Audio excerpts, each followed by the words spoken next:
Good morning, dear students. Welcome back to our English class.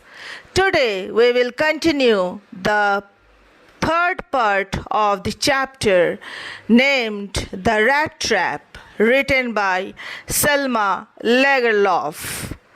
So let's proceed to the introduction of this part. The story, The Rattrap, revolves around human loneliness and the need to bond with others. The Rattrap peddler leads a sad, monotonous, and lonely life. Even the old crofter lives in his cottage alone. He welcomes the peddler with all enthusiasm and happiness to talk to somebody in his loneliness. He even plays old pack of cards called majoles with his guest. Even the ironmaster also leads more or less a lonely life. His wife had died and his sons were abroad. He stays with his daughter, mistaking the peddler that he and his daughter were feeling bad as they did not have any company for Christmas Eve. Even after the peddler's true identity was revealed, Edla makes the father agree to the stranger staying with them for Christmas. So, now let's continue the third part of the chapter.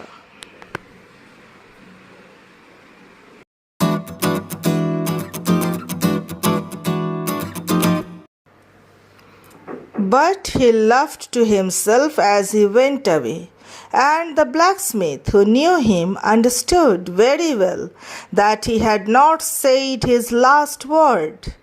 It was not more than half an hour before they heard the sound of carriage wheels outside the forge, and a new guest came in. But this time it was not the ironmaster. He had sent his daughter, apparently hoping that she would have better power of persuasion than he himself. She entered, followed by a valet carrying on his arm a big fur coat. She was not at all pretty, but seemed modest and quite shy. In the forge, everything was just as it had been earlier in the evening. The master blacksmith and his apprentice still sat on their bench, and iron and charcoal still glowed in the furnace. किंतु जब वो जा रहा था, वो अपने आप में हंसा और लोहार, जो उसे जानता था, ये अच्छी तरह से समझ गया था कि उसने अपना अंतिम शब्द अभी तक नहीं कहा है।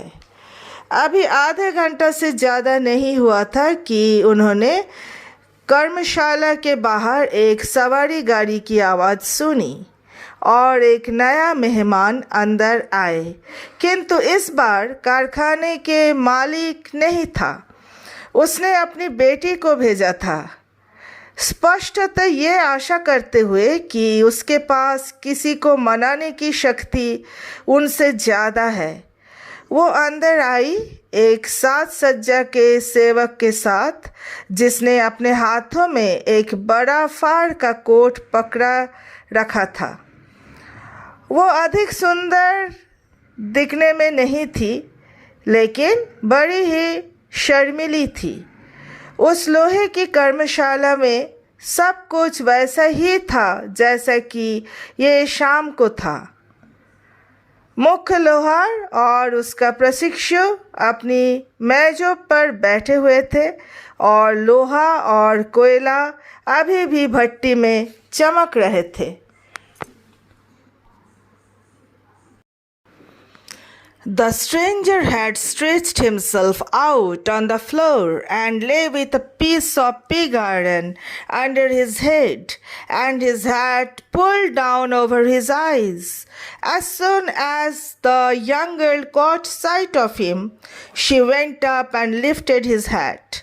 The man evidently used to sleeping with one eye open. He jumped up abruptly and seemed to be quite frightened. अजनबी ने अपने आप को फर्श पर सीधा फैलाकर अपने सर के नीचे पिग आयरन का एक टुकड़ा रखा था और उसका टोपी उसकी आंखों तक खींच लिया था। जैसे ही उस लड़की की दृष्टि उस पर पड़ी, वो वहाँ गई और उसका टोपी उठा लिया। वो व्यक्ति अपनी एक आंख खोल कर सोता था, यानी वो हमेशा चौकन्ना रहता था। वो एकदम से उछला और बड़ा ही भयभीत सा प्रतीत हुआ। My name is Edla Wilmanson, said the young girl. My father came home and said that you wanted to sleep here in the forge tonight, and then I asked permission to come and bring you home to us. I'm so sorry, Captain, that you are having such a hard time. She looked at him compassionately with her heavy eyes, and then she noticed that the man was afraid. Either he has stolen something or else he has escaped from jail. She thought and added quickly, You may be sure, Captain, that you will be allowed to leave us just as freely as you came. Only please stay with us over Christmas Eve. मेरा नाम एडला विल्मनसन है। वो लड़की ने उसे कहा, मेरे पिता घर आए और बोले कि तुम आज यहाँ इस कर्मशाला में सोना चाहते हो, और तब मैंने उनसे यहाँ आने और तुम्हें घर ले जाने की आज्ञा मांगी। मुझे बड़ा दुख है कैप्टन कि तुम इतने बुरे समय से गुजर रहे हो। उसने उसे अपनी आंखों से बड़ी भावुकता से देखा और तब उसने महसूस किया कि वो आदमी डरा हुआ है, या तो उसने कुछ चुराया है या वो जेल से भाग कर आया है। उसने सोचा और जल्दी से आगे कहा, तुम्हें विश्वास होना चाहिए कैप्टन कि तुम्हें हमें छोड़ने की वैसे ही इजाज़त होगी जैसे तुम आए हो। कृपया हमारे साथ क्रिसमस की शाम तक रुक जाओ। She said this in such a friendly manner that the Rattrap peddler must have felt confidence in her. It would never have occurred to me that you would bother with me yourself, miss, he said. I will come at once. He accepted the fur coat which the valet handed him with a deep bow, threw it over his rags, and followed the young lady out to the carriage, without granting the astonished blacksmiths so much as a glance. उसने यानी लड़की ने ये मित्रता भरे ढंग से इस प्रकार से कहा कि चूहेदानी वाले व्यक्ति को उस पर अवश्य ही विश्वास महसूस हुआ होगा। मुझे ऐसा बिल्कुल नहीं लगा कि तुम मुझे तंग कर रही हो मिस, उसने कहा। मैं इसी समय चलता हूँ।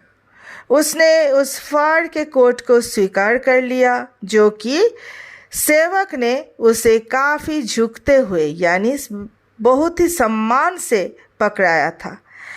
इसे अपने कपड़े के ऊपर डाला और लड़की का बाहर सवारी गाड़ी तक अनुसरण किया, बिना उन आश्चर्यचकित लोहारों की तरफ नज़र भर देखते हुए। But while he was riding up to the manor house, he had evil forebodings. Why the devil did I take that fellow's money, he thought. Now I am sitting in the trap and will never get out of it. The next day was Christmas Eve, and when the ironmaster came into the dining room for breakfast, he probably thought with satisfaction of his old regimental comrade, whom he had run across so unexpectedly. किंतु जब वो सामंत के घर के तरफ जा रहा था, उसे किसी बूढ़े आगमन का पूर्वाभास हो रहा था। वो सोचा कि मुझे उस आदमी का धन नहीं लेना चाहिए था। अब मैं एक जाल में बैठा यानी फंस चुका हूँ और मैं कभी भी इससे बाहर नहीं आ पाऊँगा। दूसरे दिन क्रिसमस की पूर्व संध्या थी और जब लोहे के कारखाने का मालिक नाश्ते के लिए भोजन कक्ष में आया तो उसने संभवतः अपने पुराने फौजी साथी के बारे में संतोषपूर्वक कुछ सोच रहे थे। First of all, we must see to it that he gets a little flesh on his bones, he said to his daughter, who was busy at the table. And then we must see that he gets something else to do than to run around the country selling rattraps. सर्वप्रथम हमें ये देखना चाहिए यानी ये ख्याल रखना चाहिए कि वो हड्डियों पर कुछ मांस चढ़ा ले, उसने अपनी बेटी से कहा, जो कि टेबल पर व्यस्त थी।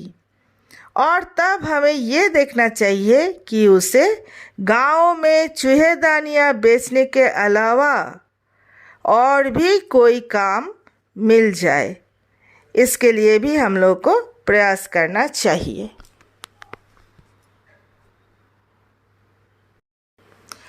It is queer that things have gone downhill with him as badly as that, said the daughter. Last night I did not think there was anything about him to show that he had once been an educated man. ये बड़ी विचित्र बात है कि सारी वस्तुएं उसके लिए इतनी बूढ़ी हो गई है। बेटी ने कहा, पिछली रात मुझे ऐसा कुछ नहीं लगा कि उसमें कुछ ऐसा है जिससे ये प्रतीत हो कि वो कभी एक शिक्षित मनुष्य था। You must have patience, my little girl, said the father. As soon as he gets clean and dressed up, you will see something different. Last night he was naturally embarrassed. The tramp manners will fall away from him with the tramp clothes. Just as he said this, the door opened and the stranger entered. Yes, now he was truly clean and well dressed. The valet had bathed him, cut his hair, and shaved him. Moreover, he was dressed in a good-looking suit of clothes which belonged to the ironmaster. He wore a white shirt and a starched collar and whole shoes. तुम्हें थोड़ा धैर्य रखना चाहिए मेरी बेटी, पिताजी ने कहा। जैसे ही वो साफ हो जाएगा और अच्छे वस्त्र पहन लेगा, तुम्हें कुछ अलग नजर आएगा। पिछली रात को वो स्वाभाविक रूप से परेशान था। उसके ट्रैम्प तरीके, उसके कपड़े और उसके पुराना लाइफ जब समाप्त हो जाएंगे तब उसका असली चेहरा नजर आएगा। जैसे ही उसने ये कहा, दरवाज़ा खुला और अजनबी ने प्रवेश किया। हाँ, वो अब बिल्कुल साफ और अच्छे वस्त्र धारण किए हुए था। साज सज्जा वाले सेवक ने उसे नहला दिया था, उसका बाल काट दिए थे और उसकी दाढ़ी भी बना दिए थे और उसने सुंदर दिखने वाले कपड़े भी पहने हुए थे जो कि मालिक के थे। उसने एक सफ़ेद कमीज और कढ़ा कॉलर और लंबे जूते पहने हुए थे।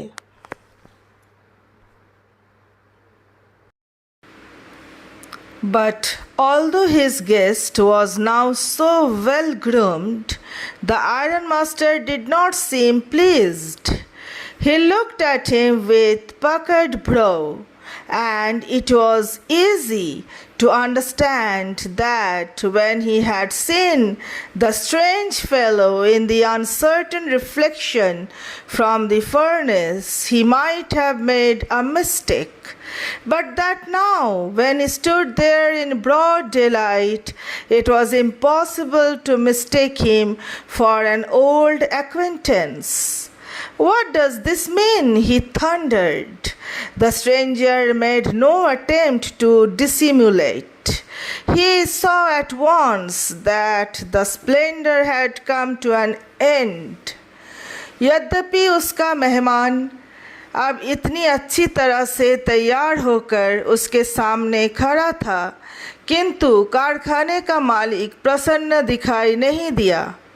उसने उसे अपनी भौहें सिकोड़ कर देखा और ये समझना आसान था कि जब उसने भट्टी की आग की स्पष्ट रोशनी में उस अजनबी आदमी को देखा था तो उससे शायद गलती हो गई थी, किंतु जबकि अब जब ये यहाँ स्पष्ट दिन की रोशनी में खड़ा हुआ था, ये असंभव था कि पुराने साथी को पहचानने में गलती हो।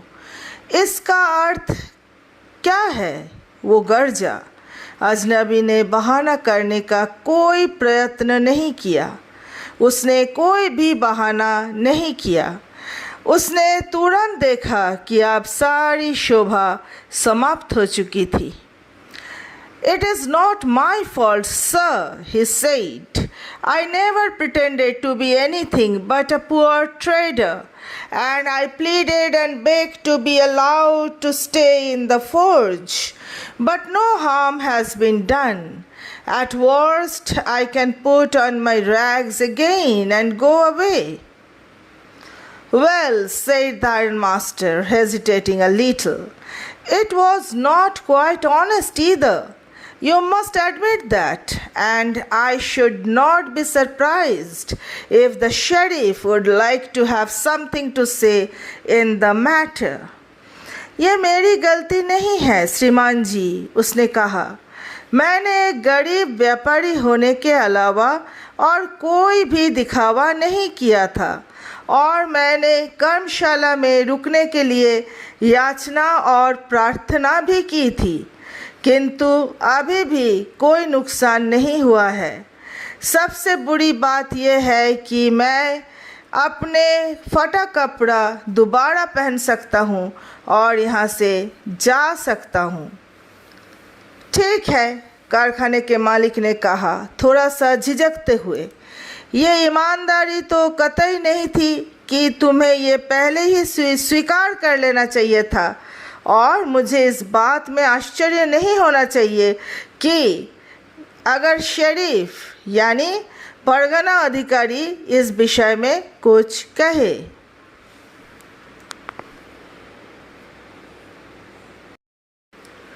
The tramp took a step forward and struck the table with his fist. "Now I am going to tell you, Mr. Ironmaster, how things are," he said. "This whole world is nothing but a big rat trap. All the good things that are offered to you are nothing but cheese rings and bits of pork set out to drag a poor fellow into trouble.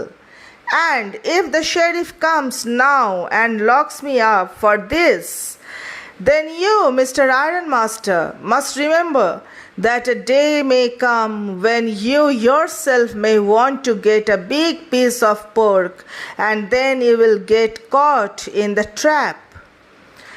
Tramp ने एक कदम आगे बढ़ाया और table पर एक मुक्का मारा। "अब मैं आपको बताने जा रहा हूँ श्रीमान मालिक जी कि एक्चुअली वस्तुएं क्या है," उसने कहा। "ये सारा संसार एक बड़ी चूहेदानी के अलावा और कुछ भी नहीं है। सभी अच्छी वस्तुएं जो आपको प्रदान की जाती है वे और कुछ नहीं अपितु पनीर के छल्ले और मांस के टुकड़े हैं जो किसी बेचारे व्यक्ति को मुसीबत में घेरने के लिए रखी गई हैं। और अगर शरीफ अभी यहाँ आते हैं और मुझे इस बात के लिए गिरफ्तार कर लेते हैं, तब तुम श्रीमान मालिक जी ये ज़रूर याद रखना कि एक दिन अवश्य आएगा जब तुम स्वयं एक मांस का बड़ा टुकड़ा प्राप्त करना चाहोगे और तब तुम एक फंदे में पकड़ लिए जाओगे। The iron master began to laugh. That was not so badly said, my good fellow. Perhaps we should let the sheriff alone on Christmas Eve. But now get out of here as fast as you can. लोहे कारखाने का मालिक उसका बात सुन के हंसने लगा।